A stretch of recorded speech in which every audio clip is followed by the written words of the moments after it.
What's up, everybody? Welcome back to another episode of 0 Mile ADV, a true beginner's guide to adventure motorcycling from a beginner's perspective. Spring is in the air. I feel like riding is right around the corner. So if you're thinking about doing a BDR, today's BDR is all about Colorado BDRs. If you're thinking specifically about the Colorado BDR, what are the best coffee spots to visit along the way?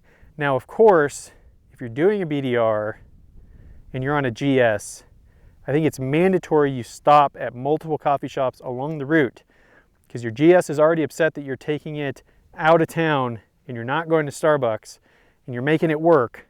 And so you at least got to get at the best coffee spot you can. And so today we're going to talk all about those. But first, thank you to everybody who has gone to 0mileadv.com. Thank you for all your interest in our apparel that is coming out. For those of you that don't know, I'm working to build a brand new motorcycle apparel line. This is not Alibaba white label stuff. We are building this from the ground up.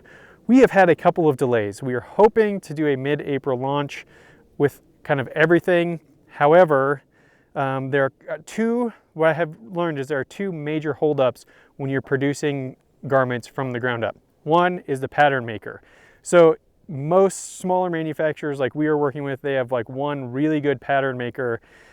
And in our case, at one of our manufacturers, our pattern maker, not only has it been a holiday season, but also he had a baby. And so when we make changes, he's got to then adjust the patterns. And he took time out to be with his family and his new baby, which he absolutely should. So it is an important delay in our apparel, but it does hold things up a little bit. Second is if you were working with a manufacturer that then outsources things. So we have another manufacturer that's producing a few of the items for us, and they outsource the embroidery because they don't do enough embroidery to have their own machine, and so they outsource it, and the embroidery has kind of become a bottleneck. So we are working on ways around how to deal with that bottleneck to speed up production on the other side. So right now we are hoping for like an end of April, early May release. I feel like this is a construction project because we are constructing motorcycle apparel that looks good, doesn't look like you get off the racetrack, but gives you some protection. And we're building from the ground up, so I should expect delays, but there are some delays. So thank you that everybody's gone there. If you haven't, go to 0mileadv.com, download our free BDR packing checklist, because BDR season is right around the corner. If you're thinking about doing Colorado, you gotta wait till the snow melts, so you got a few months. So maybe you should download that list now. It also gets you on the list to be one of the first ones to know about when our apparel launches, which is going to be limited to only a couple hundred people, because that's all it will be in our first run. And we are doing for everybody that buys our first edition, you're going to have a special first edition patch that is only going to be on our very first run. And so for everybody that's taking a chance on us and wants to be a first edition 0 Mile member, I want to do something cool. I'm not sure what that is. I think on the last couple of videos I've asked, so I'm still asking. Leave a comment below if you're willing to take a risk on us and be a first edition member. What would be special for you? Free coffee, because this video is about coffee, so that's why I thought that. Some sort of lifetime discount, early access to new products. I don't know, you tell me, like, what would make it special for you being a first edition customer that essentially would be your one-time benefit that you would get over everybody else for the lifetime of the company, assuming we can do this right. So anyways, leave those comments below. And with that, let's get into the video. Okay, so I'm going to talk about each section of the Colorado BDR, starting from south, working our way north, and what are the best coffee shops to start your day before you start riding. So of course, section 1 starts near Cortez, Colorado, so that's probably likely where you're going to be staying. And there's a spot called Mesa Cafe. Note, they don't make a legitimate cappuccino. If you don't know what that is, a real cappuccino should be about 36 grams of espresso in weight. I guess grams only comes in weights. I'm not sure there's a fluid ounce of grams, to be honest with you. So yeah, just edit that out. 36 grams of espresso roughly, and about 4 to 5 ounces of steamed milk. Steamed a little bit thicker than a latte, so it shouldn't be thin. It shouldn't be this dry foam thing. I blame the Green Mermaid for doing this. Like, they came up with this like super dry foam thing, and I don't know what that is. If you go to the Specialty Coffee Association, sca.coffee, they'll tell you like what constitutes a legitimate cappuccino, because if you want to become the best barista in the world, you need to go through the World Barista Competition, and you actually have to, every barista has to make a cappuccino, and that is one drink you're tested on. And so there's a right way to do it. They don't do it the right way, but Mesa Cafe does source their coffee from Switchback coffee roasters in Colorado Springs. And I will tell you, having gone to Switchback's cafe, it is a nice spot, and they make a legitimate cappuccino. So the coffee quality is good. So if you go and you want like a legitimate cappuccino, just ask for like a small 8-ounce latte. It'll get you pretty close. Not quite the same, but pretty close. And so that would be kind of the closest thing you get. So section 1, Mesa Cafe in Cortez, Colorado. Okay, section number 2, you're likely going to be starting in the Telluride area. If you're looking for something in Telluride, which is weird about Telluride, you know, Telluride is really expensive. It's like Aspen prices. I do think it's prettier. I don't know, the maroon bells are pretty amazing. The San Juan Mountains, though, there's just something special about them. And anyways, if it was me and I was going to spend the money, I'd rather live in Aspen than Telluride. I feel like the town of Aspen is just better, but I digress. You would think that Telluride would have like a really nice high-end specialty coffee shop where you could just have an amazing coffee experience, but they don't. The closest thing you're going to get is Telluride Coffee Roasters, which is kind of like a traditional local mom and pop kind of roastery. A lot of darker coffees, just nothing like too amazing, nothing that like makes me want to write home about. However, it's probably the best option in Telluride, and it's outside of town, which makes it easier for parking and dealing with the whole nonsense of Telluride. So if you're going to start in Telluride, go to Telluride Coffee Roasters. Now, however, if you finish section 1 and you want to continue on and get Ophir Pass out of the way, insert struggle bus clip of me just completely struggling over Ophir. If you want to get Ophir over with and you want to just cruise through Telluride, do Ophir, instead of continuing on section 2 of the BDR, you could take like a 10-minute drive down into the town of Silverton. You could stay at the Weinman Hotel. So not only is Silverton a cool old mining town, a really cool place to visit, I think it's like one of the highest elevation towns in the US, so definitely worth checking out.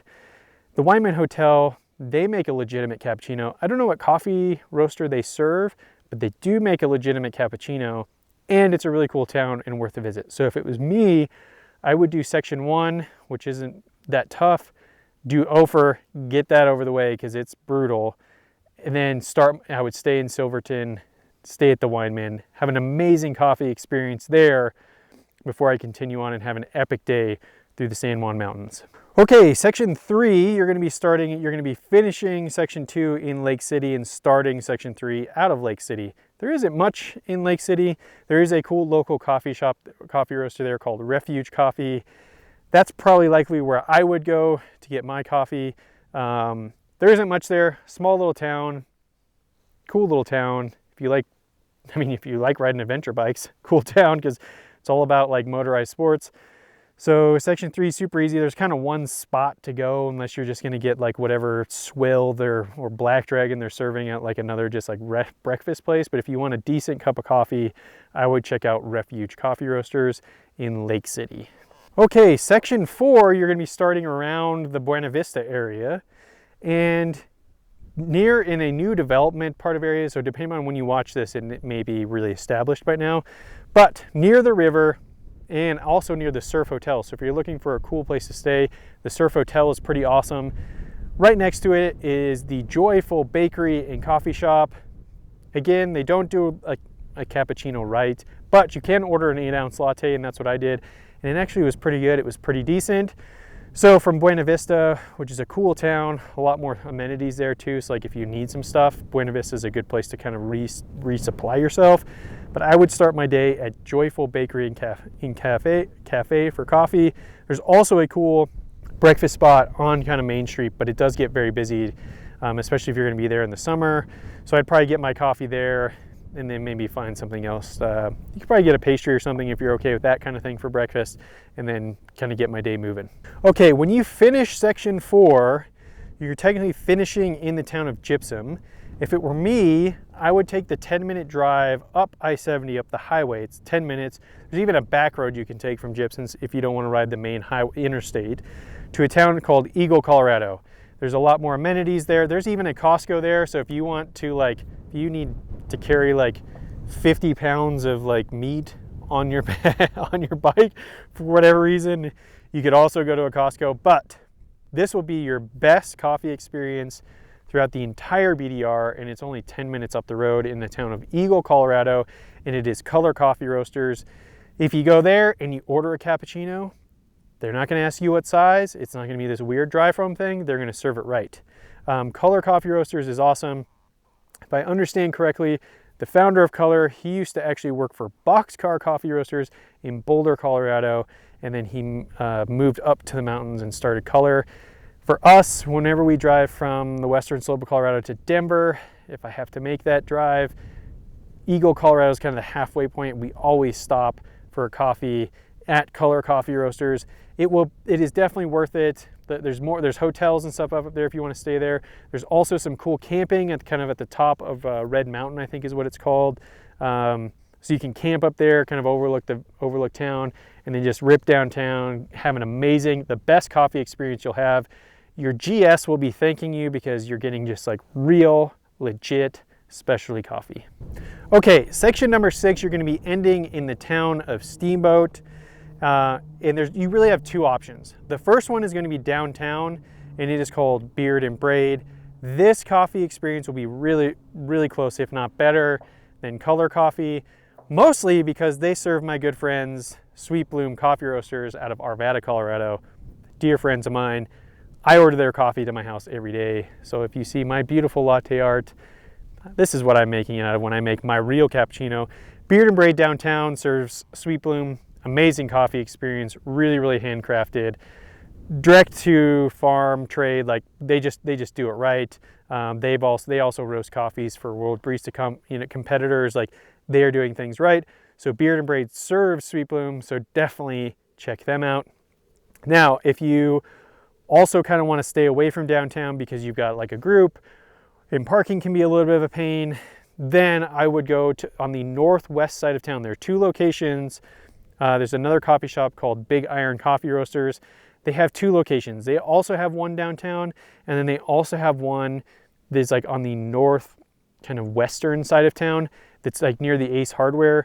That one is going to be easier parking. So if you're with a group and you're kind of worried about parking depending upon what time you're there, Big Iron on the northwestern side is going to be better. You're going to have to go that way to get on the BDR anyways. They also, not quite as good as Beard and Braid or Color, but pretty close. You should have a really good coffee experience there. Before Beard and Braid went in, that was kind of our go-to spot. But of course, since there's a Sweet Bloom Cafe, we got to support Sweet Bloom. We got to, Eric and Andy are amazing. Anyways, I digress. So definitely, those are your multiple options there. So really, the last 3 sections of the BDR, your GS is going to be happy because you're going to be getting legitimate, good coffee. So I hope this helps. I hope this elevates your BDR experience and you can have a really good coffee experience while you're at it. If you haven't, subscribe, comment, all that good stuff. And until next time, stay safe out there.